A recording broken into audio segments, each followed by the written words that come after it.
வணக்கம். இது நம் கதைகள். நம்ம சேனலை சப்ஸ்கிரைப் பண்ணாதவங்க மறக்காமல் சப்ஸ்கிரைப் பண்ணிவிட்டு வாங்க. கதை பிடிச்சிருந்துன்னா உங்கள் உறவுகள் வட்டாரத்திலும் ஷேர் பண்ண மறக்காதீங்க. என்ன கதை அப்படின்னு பார்க்கலாம் வாங்க. உறவுகள் என்பவை இரத்த பந்தத்தால் மட்டுமே முடிவது இல்லை. சொந்த அப்பாவை போல மாமனாரை நேசித்த ஒரு மருமகளின் நிஜ கதைதான் இது. வாங்க கதைக்குள்ளே போகலாம். தேன்மொழி ஒரு எளிய நடுத்தர குடும்பத்தில் மருமகளாய் அடியெடுத்து வைத்தாள். அவளுக்கு தாய் தந்தை என்று யாரும் இல்லை. மாமனார் தர்மலிங்கம் தான் அவளை தேடி தன் மகன் செந்திலுக்கு மனைவியாக தேர்ந்தெடுத்தார்.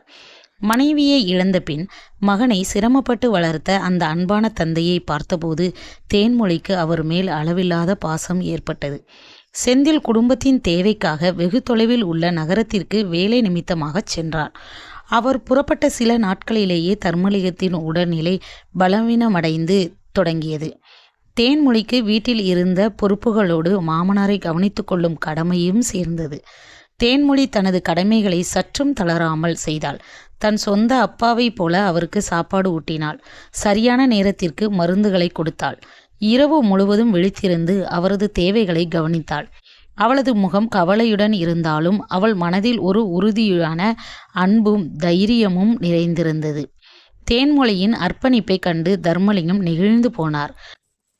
மகனைப் போல என் மகளும் இல்லையே, என் மகளைப் போலவே என் மருமகள் இருக்கிறாளே என்று நினைத்து மனதிற்குள்ளேயே பூரித்தார். அவர் அமைதியும் ஆனந்தமும் அடைந்தார். தனக்கு இன்னொரு மகள் பிறந்தது போல உணர்ந்தாள்.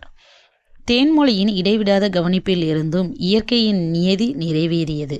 ஒரு மாலை நேரம் நோய்வாய்ப்பட்டிருந்த தர்மலிங்கம் தனது கடைசி மூச்சை நிறுத்தி கொண்டார்.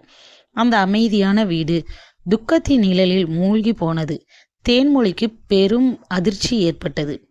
தேன்மொழி உடனே செந்திலை தொலைபேசியில் தொடர்பு கொண்டாள். தந்தையின் மரணம் செய்தியை கேட்டு அவன் உடைந்து போனான்.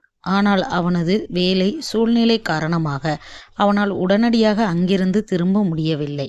அவன் தந்தையின் இறுதி காரியங்களில் பங்கேற்க முடியாத துயரில் மூழ்கினான். மாமனார் இறந்த செய்தி ஊரில் பரவியது. மகனால் வர முடியாததால் இறுதிச் சடங்குகளை யார் செய்வது என்ற கேள்வி எழுந்தது. தேன்மொழி கண்ணீரை துடைத்து கொண்டாள்.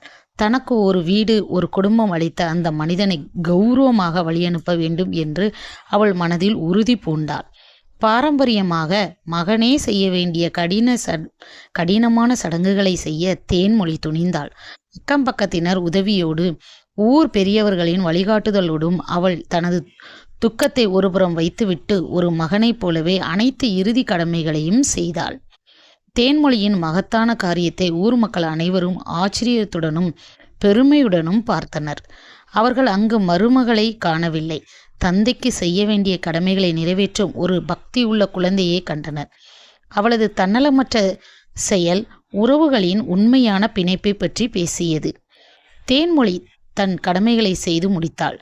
அது கட்டாயத்திற்காக அல்ல, உண்மையான அன்பு மற்றும் நன்றி உறவினால் உருவானது.